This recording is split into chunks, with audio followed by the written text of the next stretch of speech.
আমাদের গাছে যে একটা হলুদ ক্যাপসিকাম হয়েছে না, ওটা আমি ছিঁড়ে নিলাম। তুমি এইটা দিয়ে কিছু একটা বানিয়ে দাও। গাছ লাগিয়েছিলাম একটা ক্যাপসিকামের, তো ক্যাপসিকাম গাছের ক্যাপসিকামটা পেকে একদম হলুদ হয়ে গেছে। তো মেয়ে বলছে মা একটা কিছু বানিয়ে দাও, ক্যাপসিকামটা তো হলুদ হয়ে গেছে। আমিও কেটে নিয়েছি, আর একটা বিট ছিল, বিটটাকেও আমি ঘষে নিয়ে পুরো একদম দেখুন কি সুন্দর টুকটুকে লাল।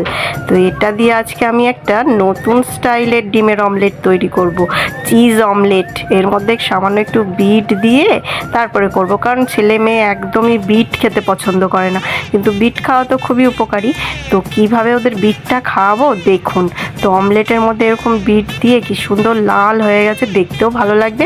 আর উপরে একটু পেঁয়াজ কুচি এরকম সাজিয়ে দিয়েছি, আর ক্যাপসিকামটাও সাজিয়ে দিয়েছি, আর এখানে একটু লঙ্কা কুচিও দিয়ে দিলাম, আর ওপরে ভরে ভরে চিজ একদম ওপর দিয়ে দিয়েছি। আর তৈরি একদম চিজ অমলেট।